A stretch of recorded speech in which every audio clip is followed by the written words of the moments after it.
Last year, I launched a course that made just over £84,000 in 10 days. What's surprising is I did this without any huge discounts, without any affiliates, and with quite a modest audience size.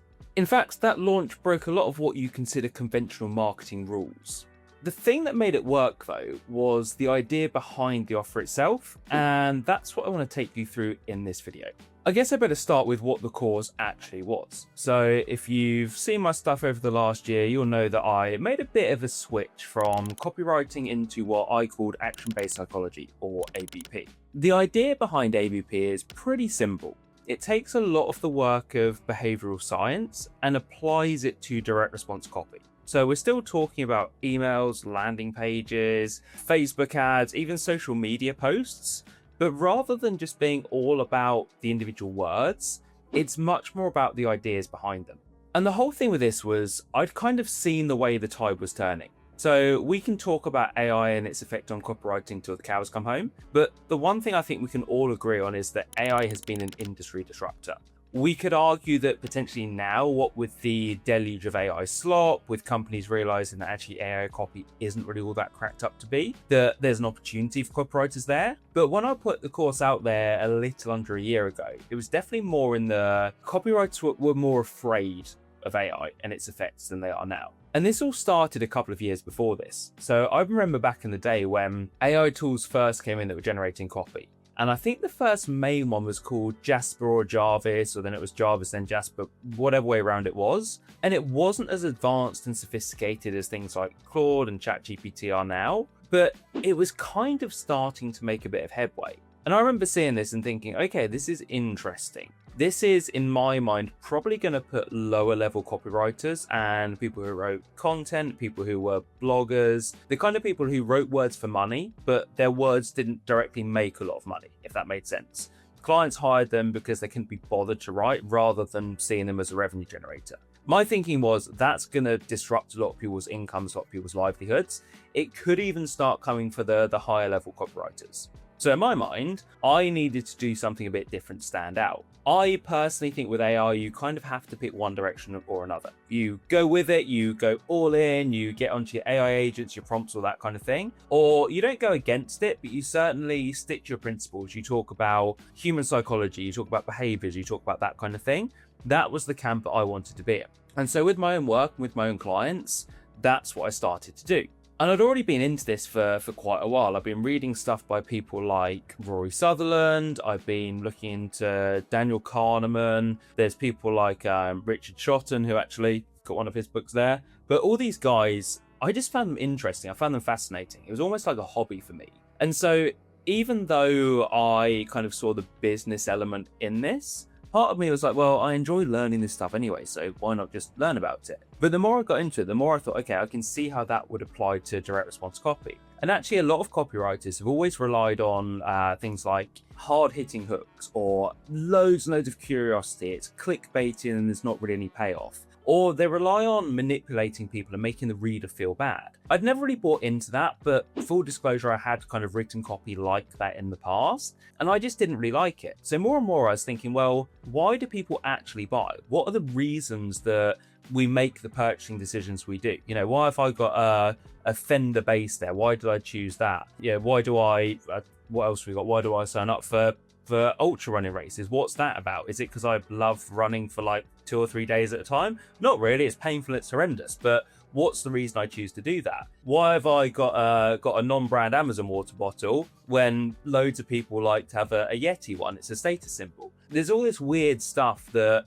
kind of makes us buy things or not buy things, and it's all about how we spend our money. And a lot of the times it's not the words necessarily that do that. They communicate the values and the underlying ideas, but it's not those specific words that cause us to get out our wallets and spend money. So that's kind of the background to why I started doing this. And the more I did it, the more I got results with my clients, the more I got results in my own work, the more I thought, do you know what? I could probably teach this to other people. And that was a big reason why this launch worked, because it was authentic. One thing that really pisses me off is when you get someone who creates a course or sells a service and they've not done what they're doing themselves. So a couple of good friends of mine, Dan and Mike, they run a company called Business and Banter. They have some really good videos on the fitness business mentors who are teaching stuff that they've never done themselves.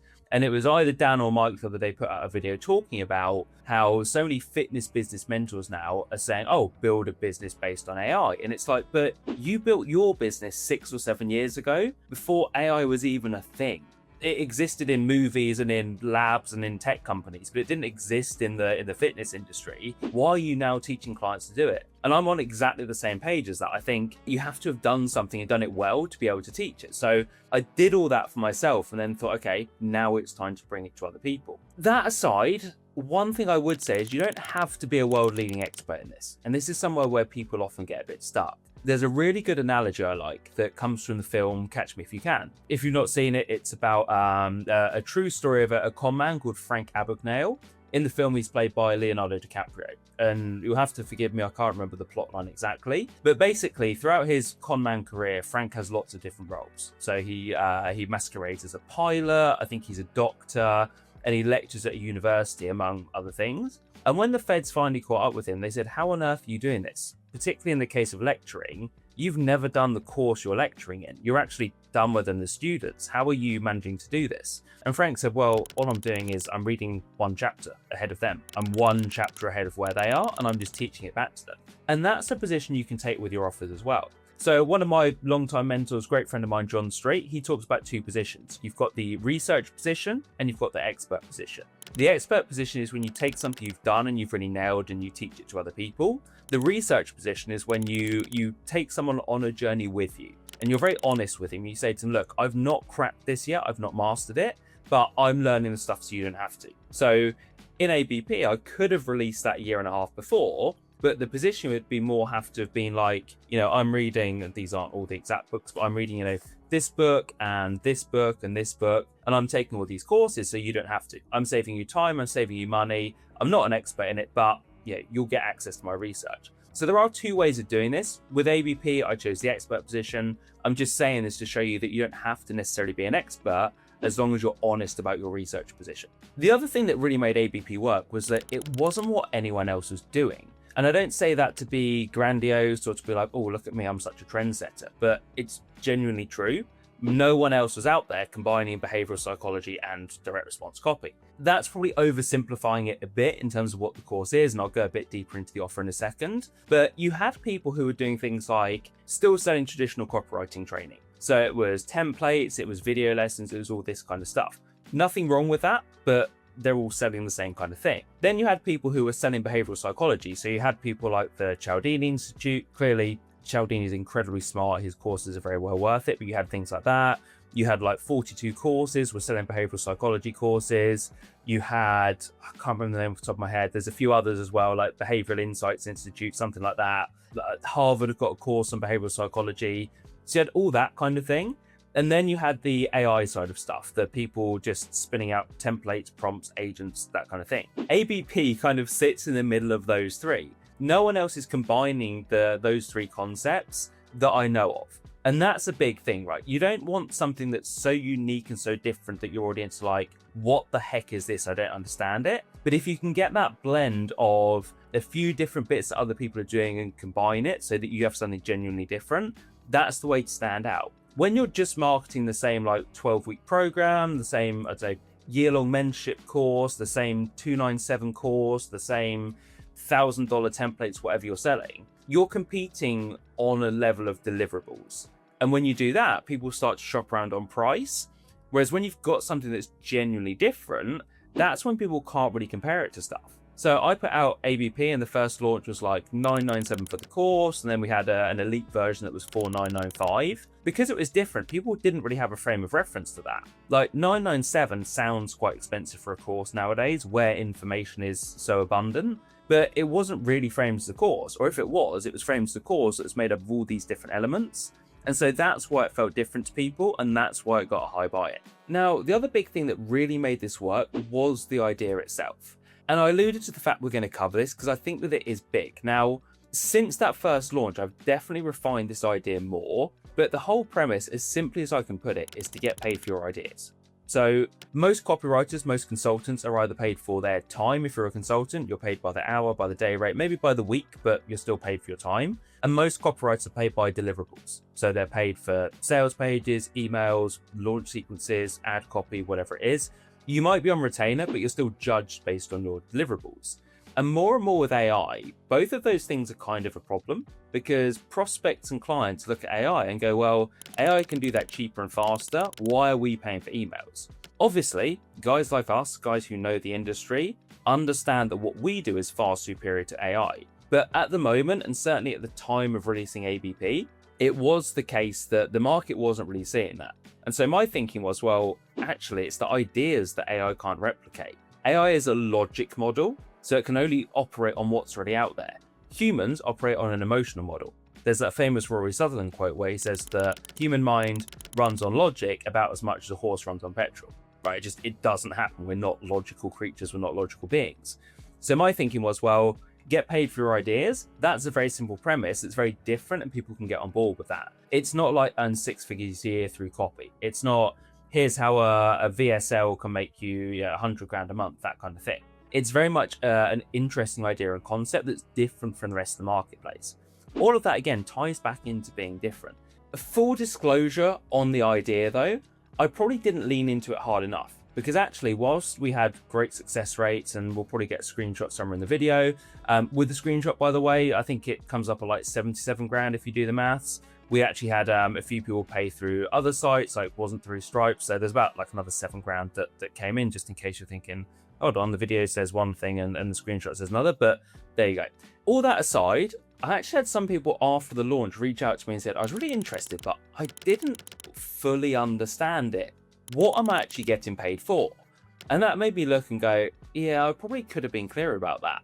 I didn't quite embrace the get paid for your ideas concept enough, probably because I was a little bit wary of it myself. Not because I've not seen it work, just because I thought, I don't know if people are going to believe this. I don't know if they need more proof, more explanation. But really, I should have kind of just gone with it and gone the whole hog. So next launch, that's definitely something I'll change. But the lesson you could take from that is that if you have an idea that's a bit different, a bit unique, just go with it. Like, you might as well roll with it. It's better to be different than trying to claim and be the best. Everyone is out there going, oh, my course is the best, my mentoring is the best. Look at all my track record and success. That's fine. But when everyone's saying they're the best, it's very difficult to actually prove that you are.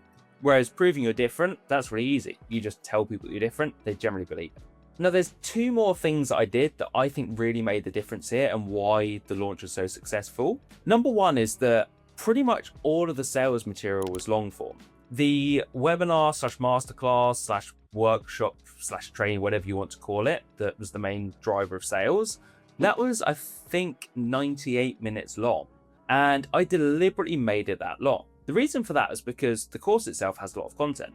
It's split up, so you've got 6 weeks of training around the principles, so going through like friction, framing, loss aversion, the pratfall effect, anchoring. There's 63 triggers in total, and we cover about 10 or 11 in each training. But each training is about 2.5 to 3 hours of video footage, so there's a lot of stuff there. The last 3 weeks of the course is all about the business side of things. So it's about finding clients, pitching them, negotiating, selling your services, branding, positioning, all that kind of stuff. And again, there's another 2 or 3 hours per week there. So all in, you're kind of looking at a good sort of 24 to 30-ish hours of video content. And that's only if you watch stuff once. If you're watching it a couple of times, if you're pausing it, if you're taking notes, you can probably call that 60 hours. And then if you're implementing, you're going to have to take that up to about 100 hours. I didn't want to shy away from that because I felt, well, that's one of the benefits of the course. And so the whole thinking there was, well, if people are going to have to spend 100 hours learning this, do I really want to try and sell someone based on a 3-minute VSL or a short form landing page? Like, it just didn't make sense. For one thing, I'm a believer that the more someone spends, the more sort of copy, the more marketing they need. So it helps in that respect. But I didn't really want people coming in and being like, oh, well, I expected this to be the kind of thing where I watch a half an hour training a week and then I just use some AI prompts and I'm set. But that's not what I believe in. That's not what the course is about. I wanted people who are serious enough to dedicate the time to it, which kind of means they have to be serious enough to sit down and watch or read the marketing material. So we had that 98-minute training. I put together a Google Doc sales page that I think was about 4,000 to 5,000 words. So yeah, people could skim read it, but even the emails towards the end of the launch, as it was getting closer to the deadlines, there was more scarcity, there was more urgency. I think even my shortest email was probably about 300 words. which is one of those things that breaks the marketing rules, but it kind of had to. Again, I always want to be different. I want to be that person who, even if my sales numbers aren't as impressive as anyone else, I want to be the innovator. That's how I like to be seen. I want to be seen as a rule breaker, someone who doesn't just conform to trends, who doesn't lean into fads because, that's what makes you go viral. I want people on the same page as me. So I want people who are happy to consume long form content. The course is also deliberately hard. So it kind of acts as a bit of a disqualifier. And it says, look, if you're the kind of person who can't sit through an hour and a half training, this probably isn't for you because you're not the kind of person who's going to get the results from it. What that does as well is it gets people's buy-in actually into the course. So people come in, they're going to do the work, that gets better results for you. So always sell in a way that aligns with what people are buying. If you are selling something that's a bit get rich quick, short results, that kind of thing, yeah, you can put out short form sales material. Personally, I think you would attract really bad clients and customers doing that and probably get quite a few refund requests, but ultimately it's up to you. But if you're selling something higher price where you're working closely with someone, long form sales content is probably your best bet. And then finally, there were 2 levels of the course. So I talked about earlier how we had the 997 basic course, that was ABP Mastery, and then we had the 4995 version that was ABP Elite. So with those 2, with ABP Mastery, you got the course, you got the 6 main modules, the 3 bonus modules on the branding, positioning, the getting clients. With ABP Elite, people got all of that, but they also got coaching with me for 6 months. That was WhatsApp and email coaching. They had 3 personal calls with me. We had a full-on day that was really cool day. We had it here in the New Forest in Hampshire. And people came along. I rented a private room at a hotel called The Pig, which is a fantastic mini chain of hotels. Had like an amazing lunch, all that kind of stuff.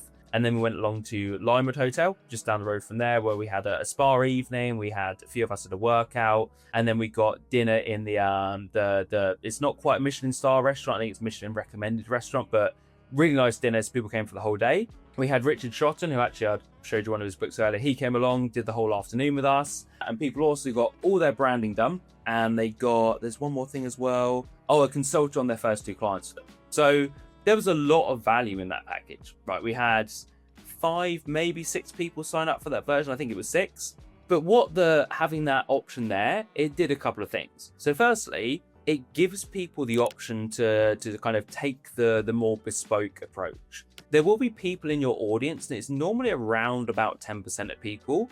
They always want the best option of something, the best version of it. For a lot of people, I am that customer. If someone puts out a new program and it's a course or a course plus support, I'm probably going to take the support version just because that's what I like. If I'm going to spend money, I'd rather spend more and get the best version of it. So when you have something like that, always put out that higher level version, whether it's coaching, whether it's got a day associated with it, whether it's a VIP experience, it just makes sense to have it. Secondly, the other thing this does is it works as an anchor. So anchoring is actually one of the ABP principles, but essentially humans don't see prices in a vacuum. So when someone sees that a course is $997, they automatically make a judgment of it. In their mind, they'll think, oh, I saw someone else selling a course for £50 the other day or $50, therefore $997 seems expensive.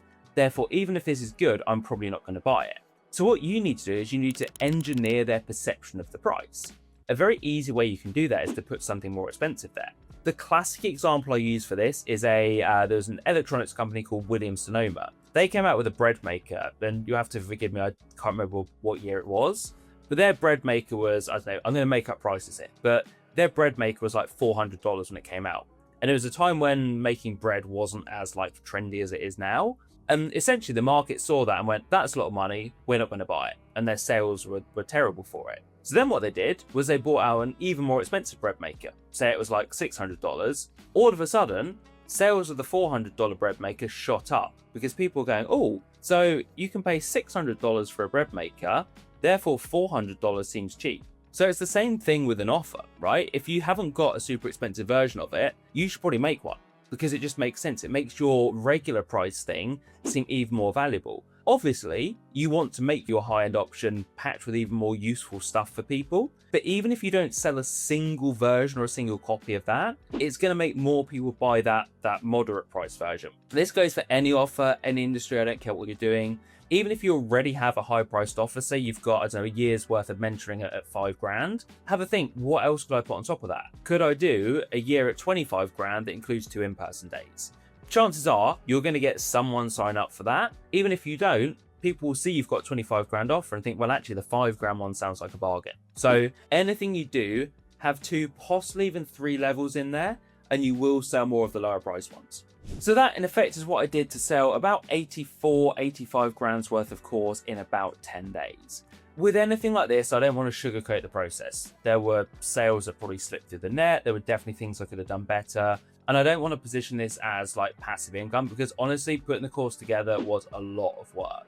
I enjoyed it, don't get me wrong. Like I said at the start, I was researching this anyway. I found that putting the course together was a learning experience, but there was a crap ton of work involved. I didn't outsource any of it to AI. I made sure that there's great support for people. But at the end of the day, it's still not a bad way to earn a living, and there was still some pretty good results from a sales standpoint. So whether you're releasing a course, whether you're releasing coaching, whether you're doing a mentorship program, digital product, physical product, there's stuff here that hopefully you can see how it transfers to what you're selling, and you can use it in your next launch. You might not make 85 grand, you might make less, you might make more. But again, the principles are transferable. So have a go at them. I would love to hear how you get on. And if you want to check out ABP, I'll put a description down below. Take a look at it. If you like the sound of it, maybe go ahead and buy it. Send me a question if you've got questions about it. Even if not, have a look at the sales process, because there'll be stuff from there that you can take. All that said, have an awesome rest of your day, and I will catch you in the next video.